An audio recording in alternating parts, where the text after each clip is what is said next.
Today we're going to, because we didn't have time last week, we're going to talk about Vrindavana Dasa Thakura. Last Sunday was his appearance day.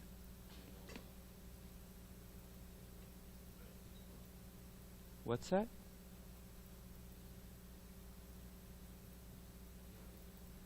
I don't think he did this. Did he do it? All right, well, twice as good. It's all right. We're going to read a little bit from the Caitanya Bhagavad. I don't think we went. Was it Srila Bhaktisiddhanta Saraswati Thakur spoke for 3 months on the first verse of Srimad Bhagavatam? And then he said, actually we could keep going, he said. But because there's 18,000 slokas, we need to move on. Thank you very much, Prabhu.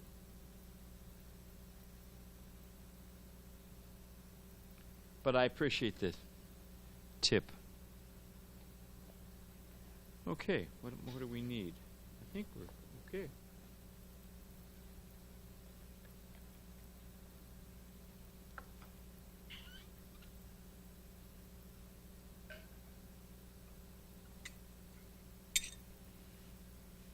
Okay, we got a technical difficulty here. It's all right. Well, you want to grab another? Which is? Let's see who's faster. I think you're going to beat me, Bhakti, Alex.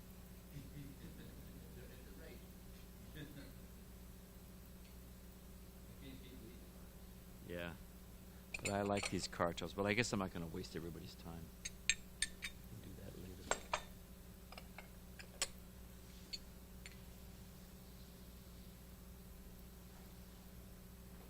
You know, Prabhupada one time used his kartals as a weapon. This was told to me by Dinadayadri, who was the wife of Narayan. And this was in India in in that first wave. When was that first? 73? 72? Something like that. So that first wave of devotees, and don't imitate.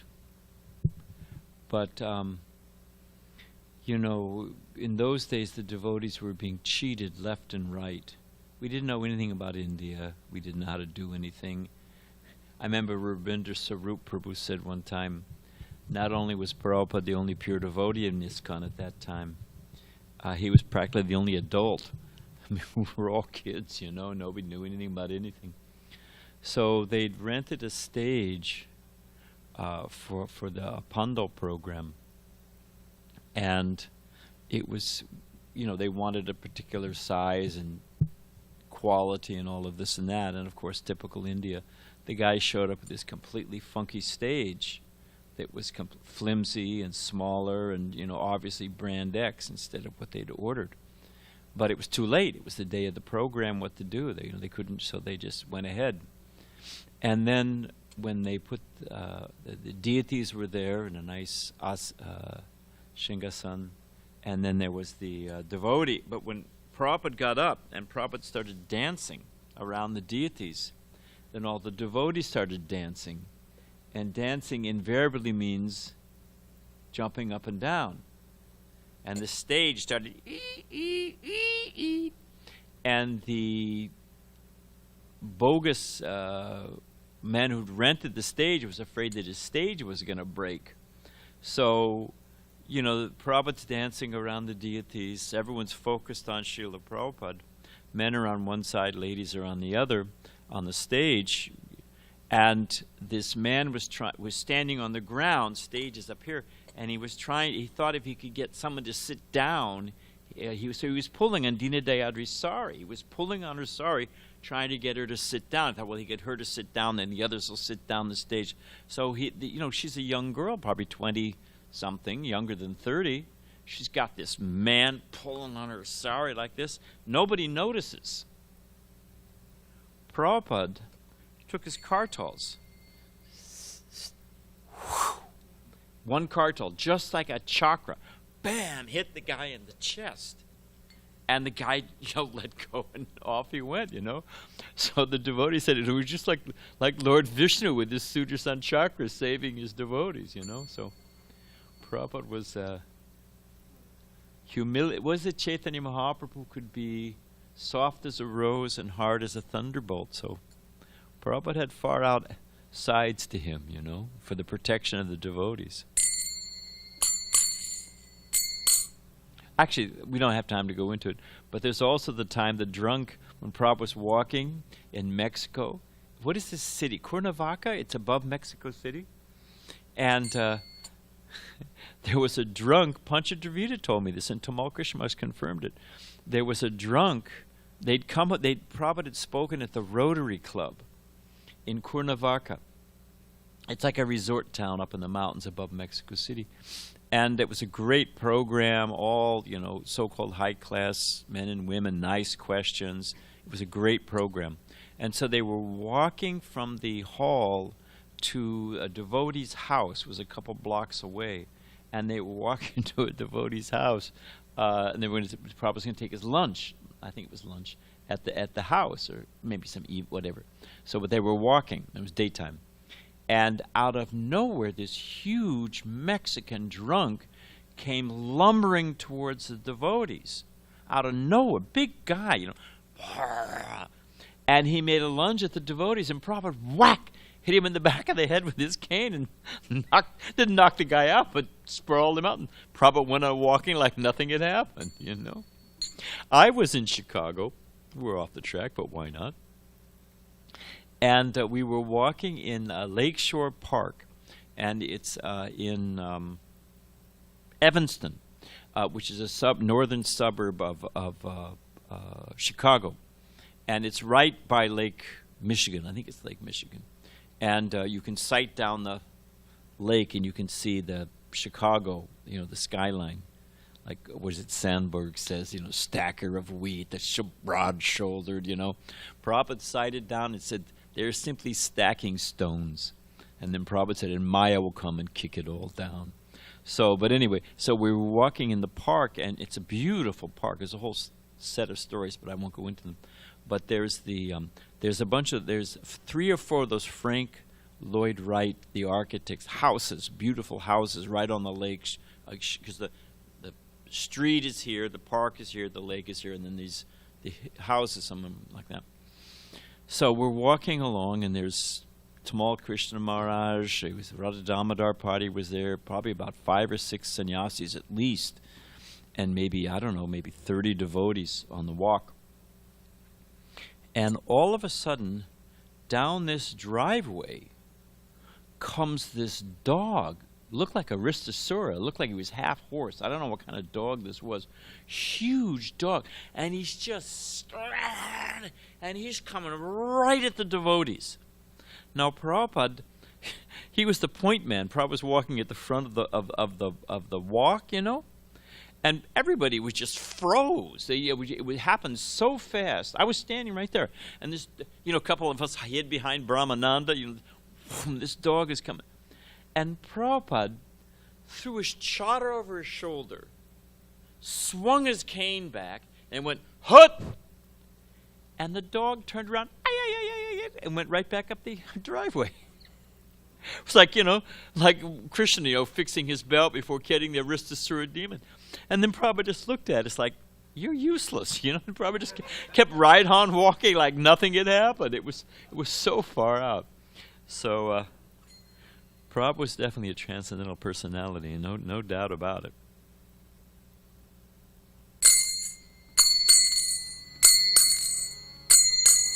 Jaya Radha Madhava Kunda Bihari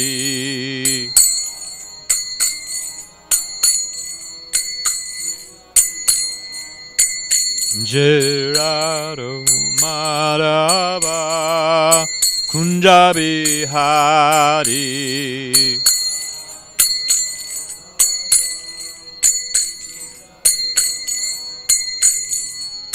Gopijanna Balava Vrindavana Dasa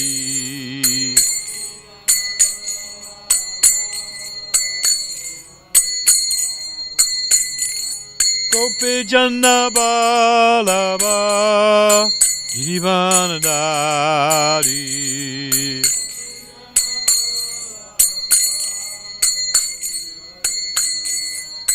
Jasodanandana Brajana Ranjana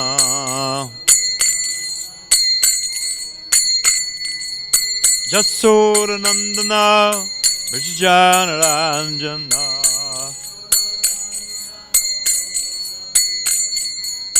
Jamuni Tira Vanatari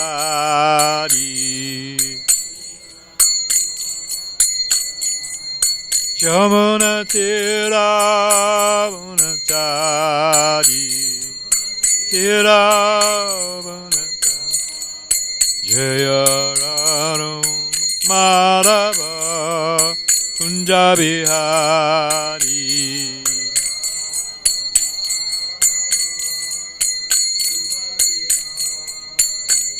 Gopi Janna Balaba Vrindavana Dasa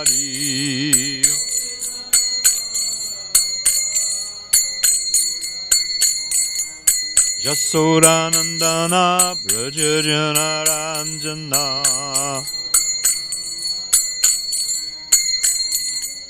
Jamuna Tira Vanatari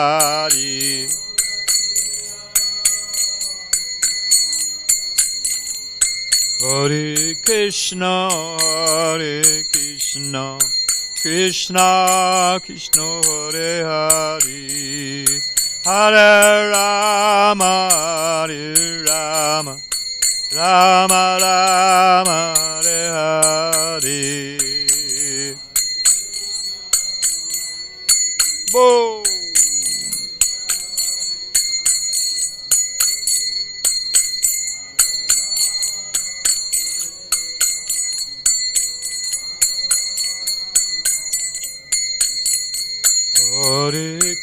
Hare Krishna, Krishna Krishna, Hare Hare, Hare Rama, Hare Rama, Rama Rama, Hare Hare.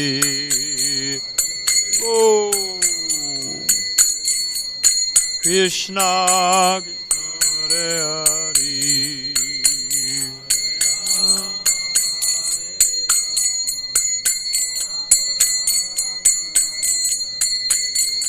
Hare Krishna, Krishna Krishna, Hare Hare, Hare Rama, Hare Rama, Rama Rama, Hare Hare. Oh, Krishna Krishna, Hare Hare.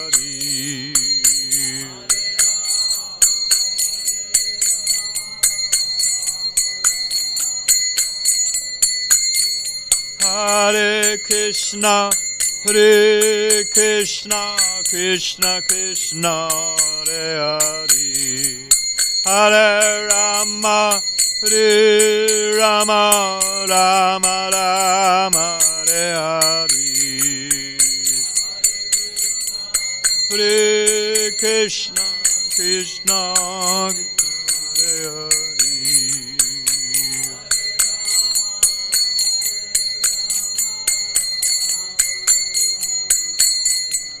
Jaya Radha Madhava Kunda Bihari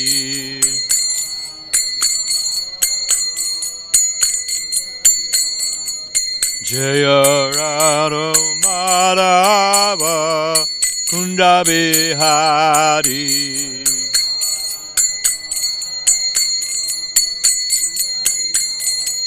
Jaya Radha Madhava Kunda Bihari Radha Madhava Kunda Bihari.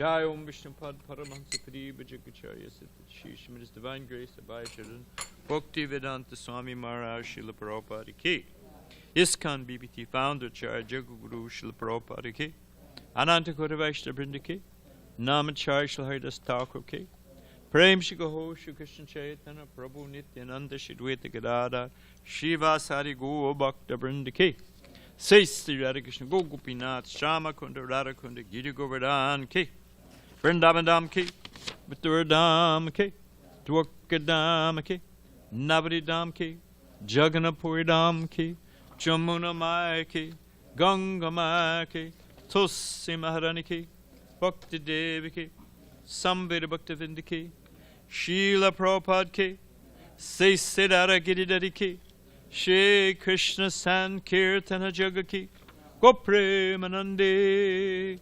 All glories to the sum of devotees. All glories to the sum of devotees. All glories to the sum of devotees. All glories to divine Lotus Sita, Sri Sri Guru and Gauranga. Om Namo Bhagavate Vasudevaya.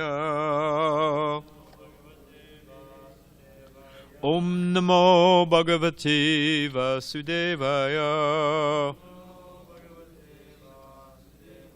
Om Namo Bhagavate Vasudevaya.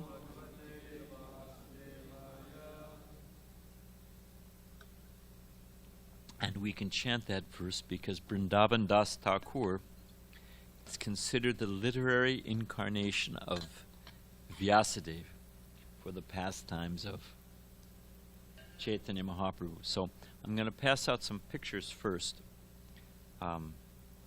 So this first is the Murti of Vrindavana Dasa Thakura in his birthplace. And he was born in 1507 and left this world in 1589.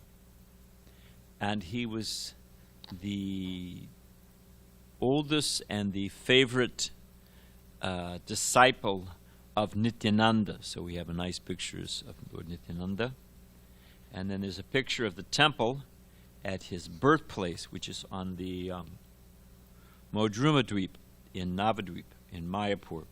And that's that is of the 9 islands in Navadweep. Nava means 9 means island. Dweepa means island.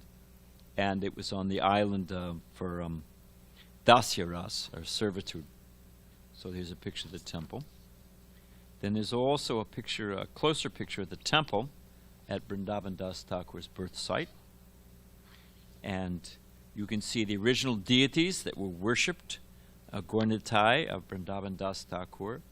Now right adjacent to them are the deities that were installed by Vasudeva Datta, who's mentioned in Chaitanya Charitamrita, one of the famous Datta brothers, kirtaniers and singers.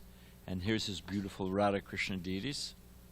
And you can see, here's the house where he wrote the Chaitanya Bhagavat. Chaitanya Bhagavat, that was originally called Chaitanya Mangala. Later on it became Chaitanya Bhagavat, because there was another book named Chaitanya Mangala. But it particularly focuses on the early childhood pastimes of Chaitanya Mahaprabhu. The two are like bookends. You've got the Chaitanya Bhagavat and you've got the Chaitanya Charitamrita. And here is the original manuscript. You can see it there. They've got it in a nice case. And then here's his handwriting. And because it focuses on his childhood pastimes, I've got a few pictures of Lord Chaitanya in the childhood pastimes. This is his, well, you can read it when you see it. And he also describes the meeting of Lord Chaitanya and Lord Nitinanda when they first met. So here's a picture of them meeting. And he also describes Chaitanya Mahaprabhu appearing in his 6-armed form as Lord Ramachandra, as Krishna, and then there's Chaitanya Mahaprabhu, the sannyasi. So here's a picture of Sadbhuj.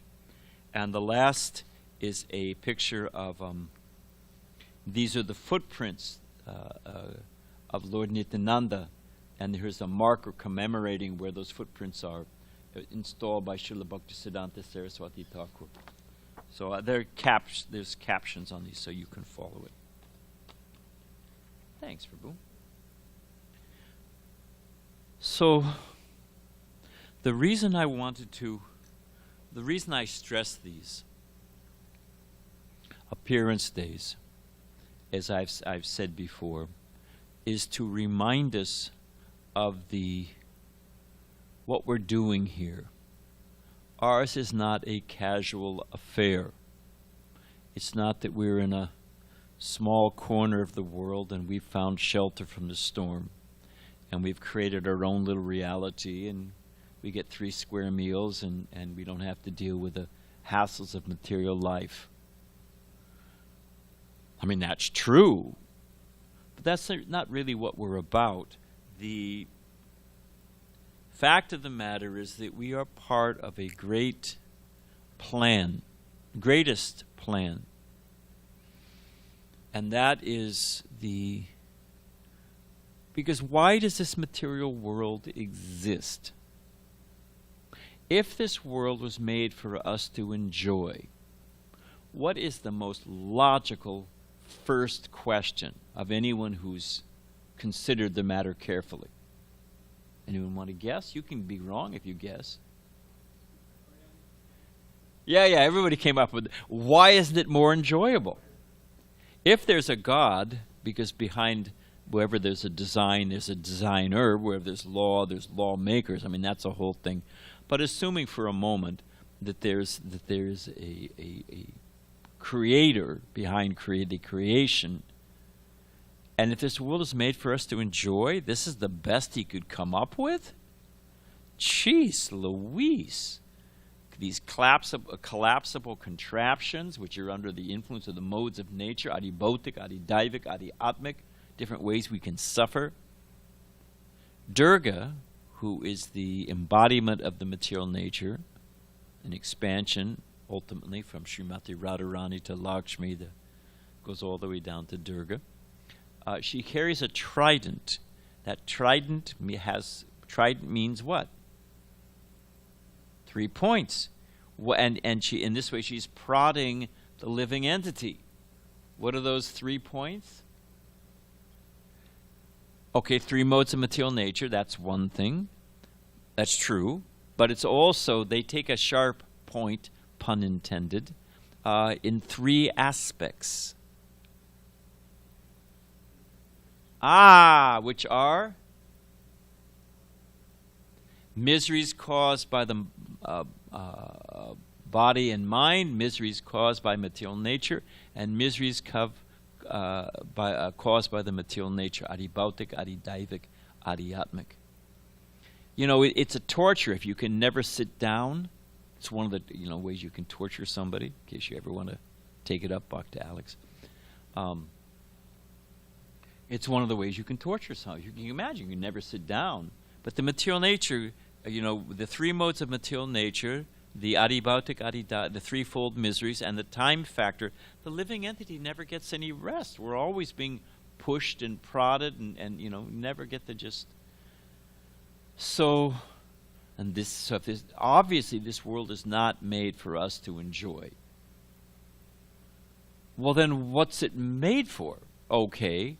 Your Calvinists or whatever the harsh Christians that it's meant because we're sinful and we're fallen for Lucifer and therefore we should just be suffer and okay, fine, that's another way of looking at it, but it doesn't leave much room for mercy or a compassionate, all-loving God, that's for sure. You've got your Old Testament wrathful and vengeful, throwing thunderbolts, smiting, smoten, and smitten. Well, that doesn't make much sense. So what is the purpose? It's not meant for us to enjoy. It's not just meant to be a seething pit of suffering. What is this world meant for? It's meant purification. Okay, but let's take it a degree further. It's meant for the redemption of the living entities. It's meant for reformation.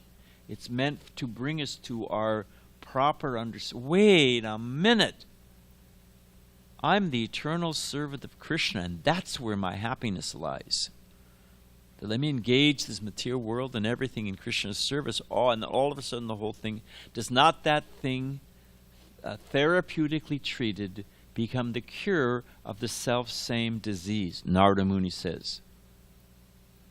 Does not that thing therapeutic, and he's talking about milk. Too much milk can cause indigestion. Milk touched by a yogurt culture becoming yogurt can actually settle the bowels. So he uses that analogy that milk transformed, same thing, it's just transformed.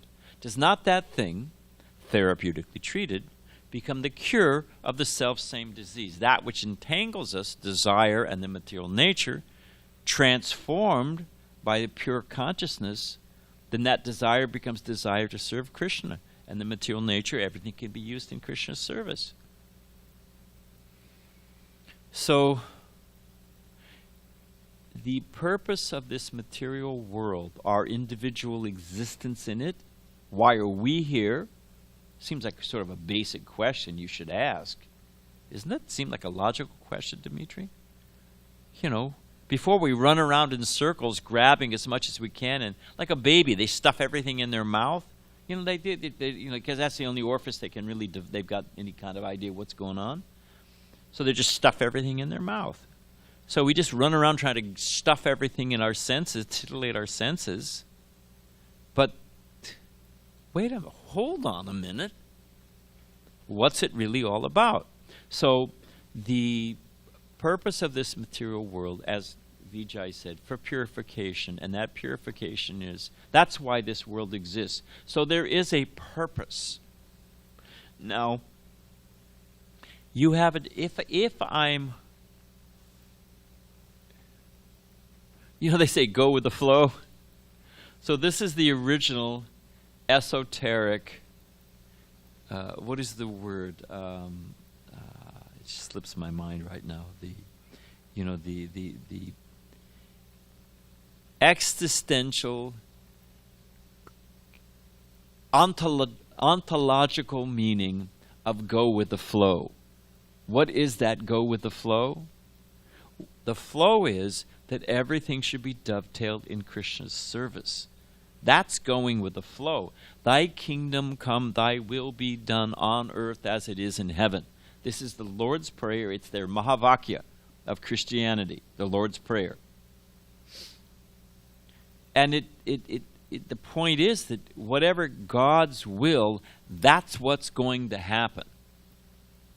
Now you can rage against the dimming of the light. You can be like King Lear on the moor, shaking your fist at the winds, but it's not going to make any difference. So I wanted to read a little bit from Bhagavad-Gita. If I can find it. Now this is from the 11th chapter, text 33. And Krishna is speaking to Arjuna. Arjuna's like, we know the story, and I'm not going to go into it, but he's made his whole case. He's tried to get out of fighting in every possible way he can. He's appealed, morally, ethically, human familiar relation. He's pulled out every card he can possibly play. And finally Krishna says, nope. Krishna says, therefore get up, prepare to fight and win glory. Conquer your enemies and enjoy a flourishing kingdom. They are already put to death by my arrangement, and you, O Sabyasachi, can be but an instrument in the fight.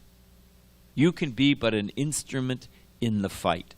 And Prabhupada says in the purport, just become an instrument. This word is also these words are very significant. The whole world is moving according to the plan of the Supreme Personality of Godhead, not according to our plan. Hitler, who spun around what is it? What is it? Swastika. Says, no, it doesn't go that way. It goes my way. This is the archetype demonic. It goes my way. Hiranyakasipu. No, we're not going to, whatever. That's the archetype materialist. It goes my way. The world, The world is moving according to the plan of the Supreme Personality of Godhead. Foolish persons who do not have sufficient knowledge think that material nature is moving without a plan, and all manifestations are but accidental formations. There are so many called scientists who suggest, perhaps it is like this, maybe like that, but there's no question of perhaps or maybe. There is a specific plan being carried out in the material world. And Prabhupada nails it. What is that plan? Okay, fine, there's a plan. Well, then what is it? Prabhupada says, what is that plan? The cosmic manifestation is a chance for the conditioned soul to go back home, back to Godhead. As long as they have a domineering mentality, which makes them try to lord it over their material nature, they're conditioned. But anyone who can understand the plan of the Supreme Lord and cultivate Krishna consciousness is most intelligent. The creation and destruction of the cosmic manifestation are under the superior guidance of God. Thus, the battle of Kurukshetra was fought according to the plan of God. Arjuna was refusing to fight, but he was told that he should fight in accordance with the desire of the Supreme Lord. Then he would be happy. If one is in full Krishna consciousness and his life is devoted to the Lord's transcendental service, he's perfect. And looking at the time factor, I'll do this. I wanted to share about this theme of the purpose, that there's a purpose of this material nature, and it's not just to make us suffer, it's not for us to enjoy, but it's rather to participate in the plan of the Lord. Prabhupada gives the example that if the son, or we could say daughter, may forget the father or mother. Let's say the child may forget all about the parents. They go out to check out the world and this and that, But a good parent is always thinking about the child. How are they doing? When will they check in with me? How are they doing? Are they okay? Is there any way I can help them? This is the nature of a good parent. So Krishna, the father of all living entities, he's thinking in the same way. How can I save these fools? They're suffering, Krishna does not interfere with our free will. This is the famous question of God's will and free will. It's like gas and clutch. You got to have the combination. Too much gas and you kill the engine, you pop the clutch and the thing stalls out. There's that combination. So Krishna is control of everything, sure, but he doesn't interfere with our free will, because if Krishna interfered with our free will, there'd be no meaning to bhakti. Unless I voluntarily, we actually had a guy here. Well, it's all right. Life as a temple president. You wonder why I've got some gray hairs. We had a guy who showed up, and he had his girlfriend with him, who seemed quite contrite and uncomfortable. She didn't have a whole lot to say, and he was sitting right next to her the whole time. And they were on their way to Mexico to get married. And, something just didn't add up. So, and they come from Utah. So I thought, they were going to spend the night at the temple. They were devotees, apparently devotees. And, we were naive in those days, but not completely foolish. So something didn't add up. So I called Charu, who's the temple president in Utah. And he and his wife are just the dynamic duo, fantastic devotees. So I called him. I said, we got this guy here. His name is so-and-so, and he's got this quite timid young lady with him. And he says they're going to get, but something. Is it okay? What's going on? He said, that guy captured her with a gun, and he's holding he's threatened to kill her, kill himself, kill her parents, and he's got this obsession with her, and the FBI's looking for him. Keep him there. You can ask Dharmaseta. Dharmaseta will ultimately the FBI literally came, just like the movies with the mega. All right, come out. We've got the building surrounded. The guy was on the roof. I was younger in those days. Dharmaseta and I are on the roof trying to tackle this guy before he jumps off the. It was.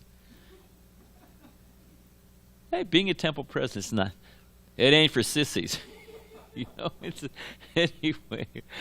Oh, Govinda. So, but the point I'm trying, there was a point in it.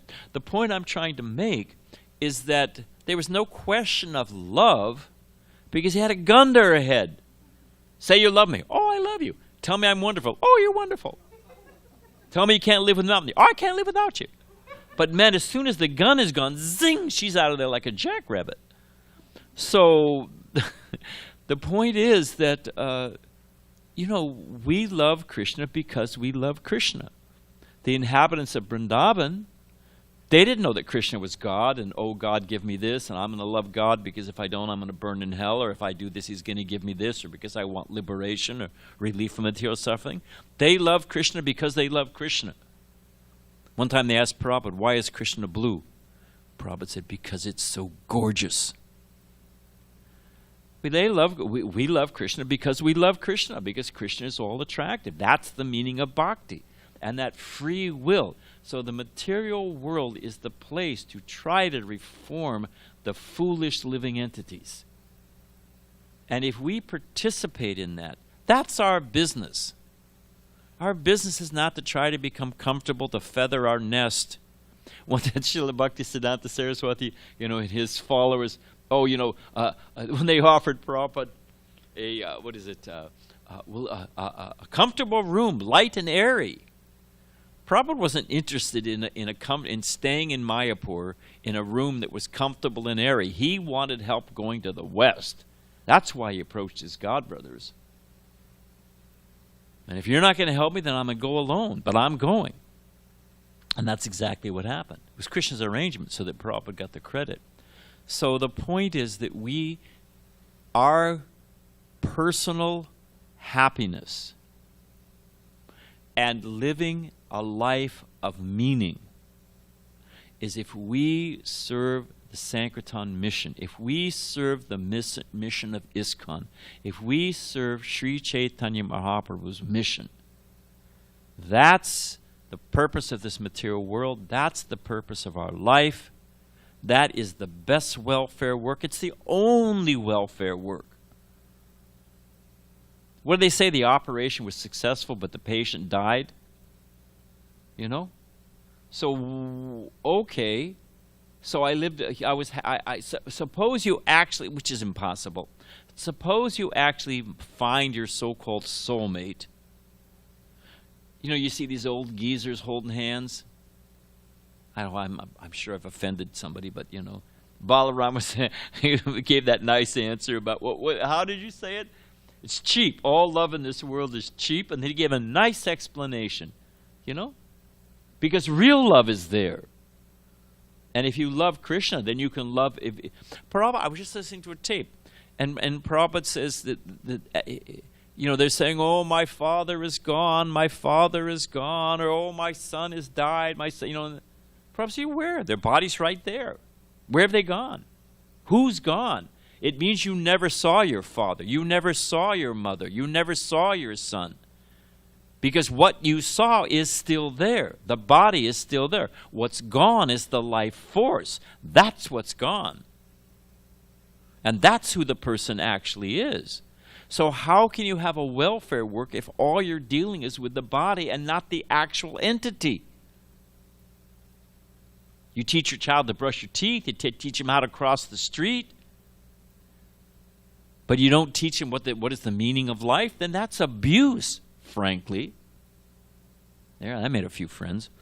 So I want to read, and we'll end here. I want to read this section from the Chaitanya Charitamrita. But this is the point of these great, we could be stumbling around.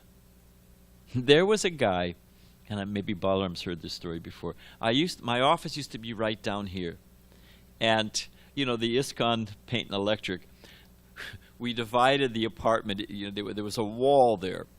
Dhruva, our treasurer, was on, it's a long story, but the point is, because I was only there during the daytime, and if I was there at night, I went out the front door. The hall, short, thin, narrow hall, probably no wider than between these two pillars, and probably about as long as from me to the wall. And one door went to my office, and the other door went to Dhruva's office, and the other door went to the outside. Though that was my apartment, and there was an apartment next to where this lout, a local lout, what do you call it, dullard, drunkard, layabout. You got the picture, right? Ne'er-do-well. This guy he lived in the back. And I was sleeping in my office for some reason. I forget, probably a fight with my wife. But I was sleeping in my office. And all of a sudden I heard this, about 1 o'clock at night, this bang, crash, boom. And somebody was in that hall banging around. But there was no light. And the guy, it was my neighbor, was drunk. And he thought he'd opened the door to his house. And when the door shut, all of a sudden there was no light. So he's in this long, dark hall, and he was bouncing on the walls trying to find his way out. And so when I realized what was going on, I just walked past him and I opened the door. When I opened the door, there was the porch light, and he said, "Oh, thank you, man, thank you."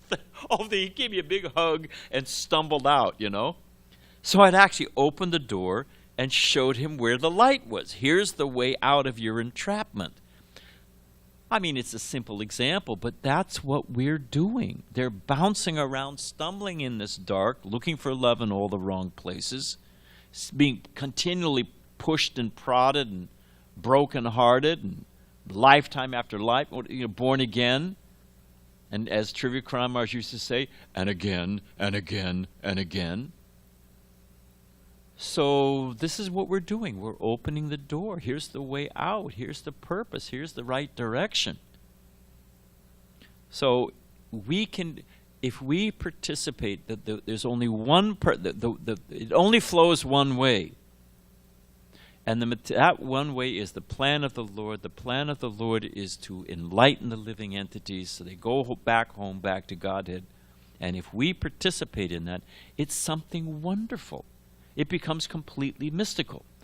Prabhupada saw some kids, don't try this at home, but there was a truck, and it was going up a hill. And off the back of the truck, there was a rope. Often they have a rope for sliding the door up and down, an old truck. I don't think they do it anymore, but whatever. And so the rope, there's a rope with a knot at the end of it hanging off the back of the truck. And one of the kids on a bicycle had grabbed onto that rope, and he was holding onto the back of the truck. Now, the truck wasn't going very fast, but it was, probably going 30 miles an hour. So the kid was going up the hill without pedaling. He was just holding onto the truck. The truck was taking him up there. And there was another kid holding onto the back of his bike, and there was another kid holding on the back of his bike, and I don't remember the exact number, but there were 3 or 4 kids going up this hill with no effort. They weren't pedaling. They were just zip, going up at the force of the truck. Prabhupada, with his transcendental vision, saw, looked out the window and said, this is the Sampradaya. That, the Caitanya Mahaprabhu is holding, whatever it may be, the holding onto the lotus feet of Krishna. And then his spiritual master is holding on to his lotus feet. His spiritual master is holding on to his and it comes all the way down to us, and we're holding on to the feet of our spiritual master, and we're all moving at the speed of Krishna through this out of this material world. So it's a most wonderful and mystical thing. So I'll end, I promise. I wanted to read this. Now this is from the Adi Leela. So I guess because Raj Prabhu, Nitinanda Prabhu, gave you the bio of Vrindavana Dasa Thakura. So I'm now giving the sort of the background or the whatever you call it, the framing of why the lives of these great souls matter. They're exemplar. We have like wind in our sails. We have, for sailing our boat, we have the mercy and we have the example. We have their blessings. We have their writings. All of this pushing us, sailing our boat back home, back to Godhead. How fortunate. Prabhupada said Krishna wants us to go back home more than we want to go. And when Prabhupada quoted Yeyatam mam prapadyante, as they surrender, I reciprocate, Prabhupada said it's not a 1-to-1 ratio. We take one step to Krishna, Krishna takes 10 to us. So even though we've forgotten Krishna, Krishna's not forgotten us. And he's sending waves of incarnations, waves of literature. You didn't get it from the Vedas. All right, we'll try the Old Testament. The Old Testament, we'll try the New Testament. Try the Koran. Try the teachings of Buddha. You didn't get it from this. You didn't get. Try this. Krishna never gives up. And finally, at the bottom of the barrel, Kali Yuga, we have no brains left. We're completely agitated. Nobody can practice yoga. Nobody can practice austerity, really. And he says, you've got a tongue. You got ears. Shravanam, Kirtanam, Vishnu Smaranam. Just chant the holy name and take prasadam. Atasi Krishna Namadi. Balaram quoted that verse. Just engage your tongue. Chant the holy. Everybody's got a tongue. Almost everybody. And just take prasad. And even you don't want to chant, Prabhupada would say, just take prasadam. Just take prasad. So just see how Krishna never gives up and his will be done. So Srila Bhaktivinoda Thakur writes, cavil as you will, you must surrender. Cavil means quarrel, bicker, try to wiggle out of it, try to find a loophole, argue, niggle, and whatever it is. Cavil as you will, you must surrender. So if we must surrender, what's the intelligent conclusion? I was sitting in Prabhupada's room. A man kept saying, sooner or later. Well, sooner or later I will surrender. Sooner or later. Prabhupada said, better sooner. Do you know you have a later? Do we know we have a later? And if we have to surrender anyway, why postpone it? And frankly, it is ananda kevalam. It is simply happiness. That's all it is. So there it is. And I wanted to read this is from the Adi Lila, chapter 9. It's not all the verses. It's basically verses 9 through 42. Lord Caitanya thought, my name is Vishrambar, one who maintains the entire universe. Its meaning will be actualized if I can fill the whole universe with love of Godhead. Thinking in this way, he accepted the duty of a planter and began to grow a garden in Navadvip. Thus the Lord brought the desired tree of devotional service to this earth and became its gardener. He sowed the seed and sprinkled upon it the water of his will. Planted the seed and gave it's going to grow, gave it the will. That wind behind the sails of the Sankirtan movement of ISKCON. By his inconceivable powers, the Lord became the gardener and the trunk and the branches simultaneously. The branches of the Caitanya tree formed a cluster or society with great branches covering all the universe. Cluster society, international society of Krishna consciousness. The fruits ripened and became sweet and nectarine. The gardener, Sri Caitanya Mahaprabhu, distributed them without asking any price. All the wealth in the three worlds cannot equal the value of one such nectarian fruit of devotional service. It's the only happiness. It's the only real thing. It's the way out of this world. There's nothing else that can possibly compare. Not considering who asked for it and who did not, nor who was fit or unfit to receive it, Caitanya Mahaprabhu distributed the fruit of devotional service. The transcendental gardener, Sri Caitanya Mahaprabhu, distributed handful after handful of the fruit in all directions. And when the poor, hungry people ate the fruit, the gardener smiled with great pleasure. I am the only gardener. How many places can I go? How many fruits can I pick and distribute? It would certainly be a laborious task to pick the fruits and distribute them alone. And still I suspect that some would receive them and others would not. Here's the cornerstone. Therefore I order every man within this universe to accept this Krishna consciousness movement and distribute it everywhere. That's the plan. That's the will. That's going with the flow. I'm the only gardener. If I do not distribute these fruits, what shall I do with them? How many fruits can I eat alone? Distribute the Krishna consciousness movement all over the world. Let people eat these fruits and ultimately become free from old age and death. And the last verse, it is the duty of every living being to perform welfare activities for the benefit of others with his life, wealth, intelligence, and words. So that is our duty, and that is our great good fortune, and it is the only success to participate in the Sankirtan movement. And it doesn't matter. Prabhupada gave the example when a boat arrives in the harbor, tossed on the sea. You know, you see those pictures of I forget where it is. Anyway, you see the pictures of the little tiny boat, and it's just terrifying. Those huge waves. So if you make it through that, and when you get into the harbor, the safe harbor, the ashraya of Lord Chaitanya, of Krishna's lotus feet, does it matter whether you're in the bow or the stern, or whether you're does it matter where you are in the boat, which deck you're on? No. So just somehow or other, however we can help push the Sankirtan movement forward. And that will be our success. Okay, we can end there.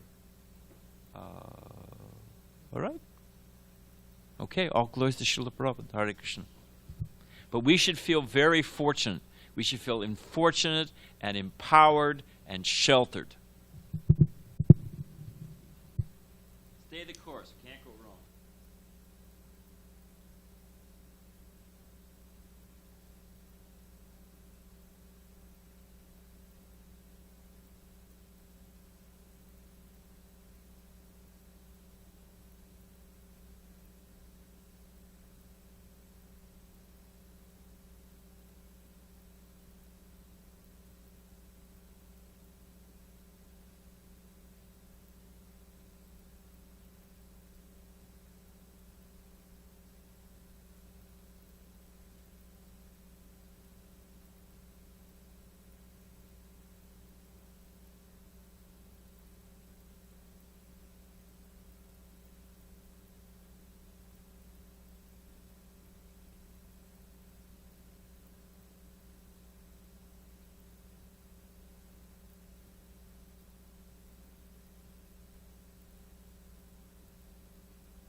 Thank you so much, Prabhu.